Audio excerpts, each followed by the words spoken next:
Your offer was accepted. Congratulations. But what's next?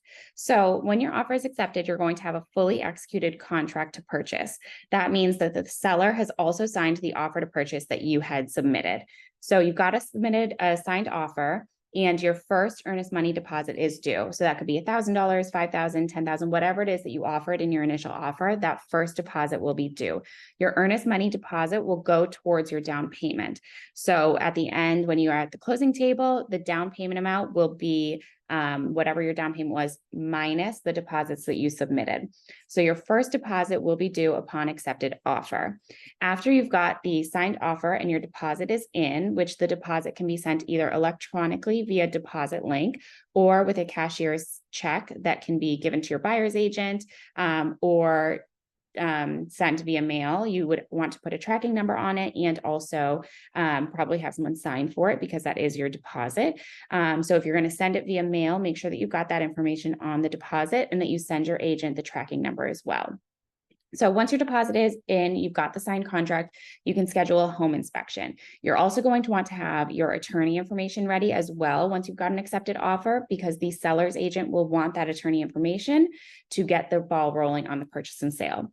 So you'll schedule a home inspection. The home inspection should be within the 10 days of your accepted offer. So this is a typical time frame that I'll go with just to give everybody an idea. So within 10 days of an accepted offer, you will have your home inspection.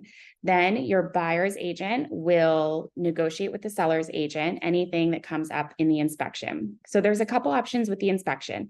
And that depending on how you do your inspection with your offer, maybe you've done inspection for informational purposes only. Maybe you have offered to only negotiate items that are mechanical safety, health related, or maybe you've offered to only negotiate items that cost $1,000 or more to repair or replace. But this is based on a typical home inspection. So based on your typical home inspection, your buyer's agent will negotiate if anything has come up. So if there are items that have come up on the inspection, you can either ask for a credit back at closing. So you could ask for the seller to credit you back $5,000 or whatever amount you've decided on back at closing, and that will cover some of your closing costs and prepaids. So that's $5,000 that stays in your pocket at the end of the day.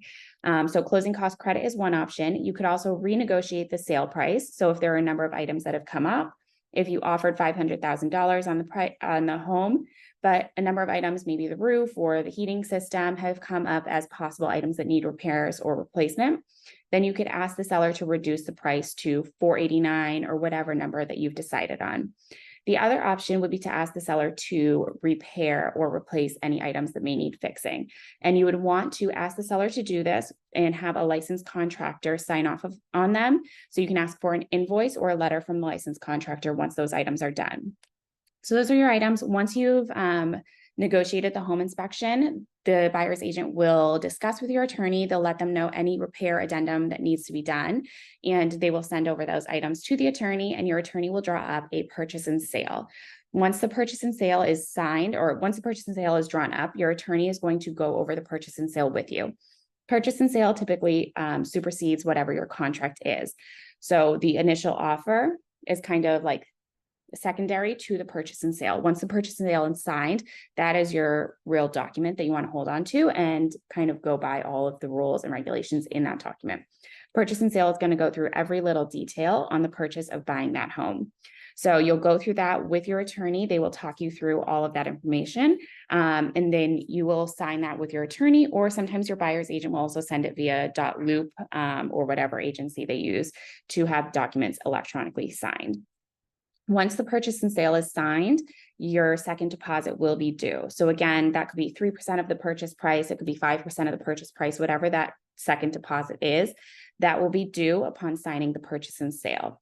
That can be sent via electronic deposit link, or it can be sent via cashier's check. Again, if you're sending it in the mail, tracking number, and I suggest having someone sign for it as well. You'll want to get that tracking number to your agent so that your agent can make sure that it was delivered. So after the purchase and sale is signed, and again, your second deposit is going to go towards your down payment. So that's part of the down payment. Once the purchase and sale is signed, your lender is going to order an appraisal. They've typically got a due date for the appraisal. So sometimes an appraisal will come right away. Sometimes they may come closer to whatever their due date is. Now, if the appraiser comes and the home appraises less than what you've offered, there can be negotiating that occurs again. So if the appraisal comes in at 495 and you offered 505, you can negotiate with the seller and try to come to an agreement. Or if you don't come to an agreement, you can back out and you can get your deposits back. That's the same thing with the home inspection. If you can't come to an agreement after the home inspection is done and the seller and buyer cannot come to an agreement, then you could get your deposit money back as well. So those are two instances when you get your deposit money back. If you can't come to an agreement with the home inspection or with the appraisal, if the appraisal comes in with a discrepancy. So after the appraisal, the next step would be the seller will get a smoke certificate. So they will have the local fire department come and we'll do a walkthrough, and the seller's agent or the seller will typically meet the local person here at the house, and they will get a smoke certificate. So they'll check the smoke and carbon monoxide detectors. You need a smoke certificate in order to close. There's sometimes some towns have started to require water quality tests as well. So if a water quality test is needed, the seller will also conduct the water quality test and will send those results to the buyer as well. Once we've got those testings done, the appraisal has happened, purchase and sale is signed. It's kind of like a waiting period for a little bit. And once that waiting period is done, it comes to the mortgage commitment. So mortgage commitment letter is coming from your lender. That is the agreement that they are going to be giving you a loan. And that's another opportunity if the lender will not be giving you the loan, if you cannot get approved for the loan. That would be if you have a mortgage contingency in your offer, another opportunity to back out of the deal if you needed to. So if you cannot get a commitment from your bank, you would be able to back out of the loan or back out of the offer, and you would get your deposits back.